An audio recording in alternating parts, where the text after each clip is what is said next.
Assalamualaikum warahmatullahi wabarakatuh. Kami dari kelompok 5 akan mempresentasikan hasil diskusi kami yang beranggotakan 1. Tri Rahayu dengan NIM 2008110007 dan Elisa Nursyifa dengan NIM 2008110013 dan dengan saya sendiri Rahmat Hidayatullah dengan NIM 2008110020. Di sini saya akan memaparkan materi bagian pertama, yaitu tentang perkembangan pada masa bayi dari aspek fisik. 1. Perkembangan fisik. Perkembangan fisik atau tubuh manusia merupakan sistem organ yang kompleks dan sangat mengagumkan. Perkembangan yang terjadi dimulai dari tinggi, berat, perbandingan tubuh, postur tubuh, tulang dan otot, lemak dan gigi. Selanjutnya, perkembangan fisik merupakan dasar bagi kemajuan perkembangan berikutnya. Dengan meningkatnya pertumbuhan tubuh baik berat badan maupun tinggi badan serta kekuatannya, memungkinkan anak untuk lebih aktif dan berkembang keterampilan fisiknya, dan juga berkembangnya eksplorasi terhadap lingkungan tanpa bantuan orang tuanya. Selanjutnya itu tentang perkembangan fisik pada masa bayi. Selanjutnya yaitu yang pertama, selama 6 bulan pertama pertumbuhan terus terjadi dengan pesat, kemudian mulai menurun, dan dalam tahun kedua tingkat pertumbuhan cepat menurun. Yang kedua, selama tahun pertama peningkatan berat tubuh lebih besar daripada peningkatan tinggi, sedangkan pada tahun kedua sebaliknya. Selanjutnya itu proporsi tubuh. Pertumbuhan kepala berkurang, sedangkan pertumbuhan badan dan tungkai meningkat, sehingga bayi berangsur-angsur menjadi kurang berat di atas, dan pada masa akhir bayi tampak lebih ramping dan tidak gempal. Yang terakhir yaitu selama tahun kedua, ketika proporsi tubuh berubah, bayi mulai memperlihatkan kecenderungan bangun tubuh yang khas seperti ektomorfik, mesomorfik, dan atau endomorfik. Yang selanjutnya itu tentang perkembangan pada masa bayi dari segi kognitif. Kognisi artinya kemampuan berpikir, kemampuan menggunakan otak. Perkembangan kognisi berarti perkembangan anak dalam menggunakan kekuatan berpikirnya. Dalam perkembangan kognitif, anak dalam hal ini otaknya mulai mengembangkan kemampuan untuk berpikir, belajar, dan mengingat.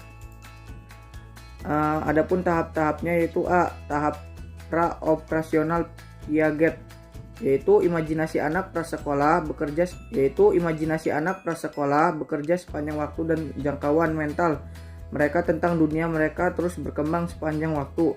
Piaget menggambarkan kognitif anak prasekolah sebagai praoperasional. Yang B, teori Vygotsky menekankan bahwa anak-anak secara aktif membangun pengetahuan dan pemahaman mereka. Sudut pandang Vygotsky terhadap pertumbuhan dan perkembangan anak diwarnai oleh lingkungan sosial atau budaya. Sekian dari saya, kurang lebihnya mohon maaf. Terima kasih. Perkenalkan, nama saya Elisa Nursyifa dengan nomor NIM 2008110013. Saya akan melanjutkan pemaparan materi dari rekan saya. Saya akan membahas tentang perkembangan pada masa bayi dari aspek psikososial. Masa anak-anak adalah masa perkembangan dari usia 2-6 tahun. Pada masa-masa ini, perkembangan biologis dan fisik berjalan dengan sangat cepat dan pesat. Akan tetapi, secara sosiologisnya, anak-anak masih sangat terikat dengan lingkungan, terutama keluarga.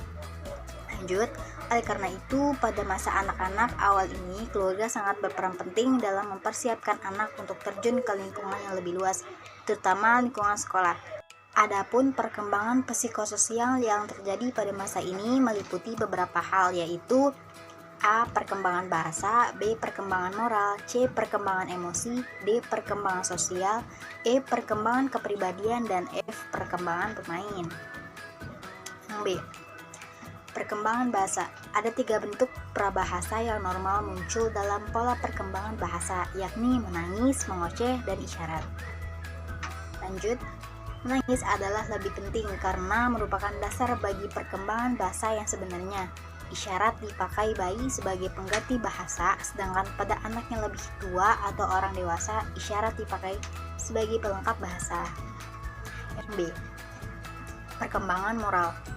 Perkembangan moral adalah perkembangan yang berkaitan dengan aturan dan konvensi mengenai apa yang seharusnya dilakukan oleh manusia dalam interaksinya dengan orang lain. Di bawah ini ada beberapa teori mengenai perkembangan moral pada masa awal-awal anak. Teori psikoanalisa tentang perkembangan moral. Pada teori psikoanalisa kepribadian manusia dibagi menjadi 3, yaitu ide, ego, dan superego. Lanjut, ide adalah struktur kepribadian yang terdiri atas aspek biologis yang irasional dan tidak disadari. B. Ego merupakan struktur kepribadian yang terdiri atas aspek psikologis, yaitu subsistem ego yang rasional dan disadari namun tidak memiliki moralitas. C. Superego. Superego adalah struktur kepribadian yang terdiri atas aspek sosial yang berisikan sistem nilai dan moral yang benar-benar memperhitungkan benar atau salahnya sesuatu. Demikian pemaparan materi dari saya. Selanjutnya akan dilanjutkan oleh rekan saya. Terima kasih. Assalamualaikum warahmatullahi wabarakatuh. Perkenalkan, nama saya Tri Rahayu dengan NIM 2008110007. Akan melanjutkan pembahasan yaitu tentang perkembangan emosi. Emosi pada bayi masih berupa kegairahan umum yang kabur. Baru pada minggu-minggu pertama terlihat respon-respon senang dan tidak senang. Sebelum bayi belajar berbicara, ia sudah menunjukkan emosi heran, gembira, marah, malu, dan takut. Emosi senang diwujudkan dengan senyum dan tertawa. Sebaliknya, emosi tidak senang, takut, atau bahkan marah seringkali terwujud. Selama awal masa anak-anak, emosi sangat kuat. Saat ini merupakan saat ketidakseimbangan karena anak-anak keluar dari fokus, dalam arti bahwa ia mudah terbawa ledakan-ledakan emosional sehingga sulit dibimbing dan diarahkan. Selanjutnya yaitu tentang perkembangan sosial. Dasar untuk sosialisasi pada anak-anak diletakkan dengan meningkatnya hubungan antara anak dengan teman-teman sebayanya dari tahun ke tahun. Anak tidak hanya lebih bermain dengan anak-anak lain, tetapi juga lebih banyak berbicara. Jika anak menyenangi hubungan dengan orang lain, meskipun hanya kadang-kadang saja, maka sikap terhadap kontak sosial mendatangkan lebih baik daripada hubungan sosial yang sering tetapi sifat hubungannya kurang baik. Poin yang kelima yaitu perkembangan kepribadian.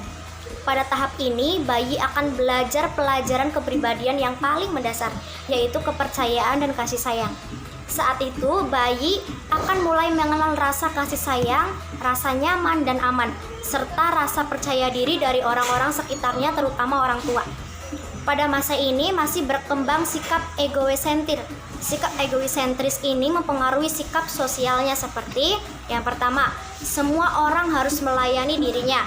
Yang kedua, semua orang harus tunduk pada kehendaknya. Dan yang ketiga, segala sesuatu yang dikehendakinya harus ada dan harus dipenuhinya. Perkembangan yang terakhir yaitu perkembangan bermain. Bermain atau setiap kegiatan yang menimbulkan kesenangan dimulai dalam bentuk sederhana pada masa bayi. Bermain pada masa ini terutama terdiri dari gejala-gejala gerakan motorik yang tidak menentu dan perangsangan organ-organ keinderaan. Permainan pada masa bayi bersifat bebas dan spontan yang ditandai dengan tidak adanya aturan-aturan dan lebih bersifat bermain sendiri daripada orang lain. Sekian dari saya. Wassalamualaikum warahmatullahi wabarakatuh.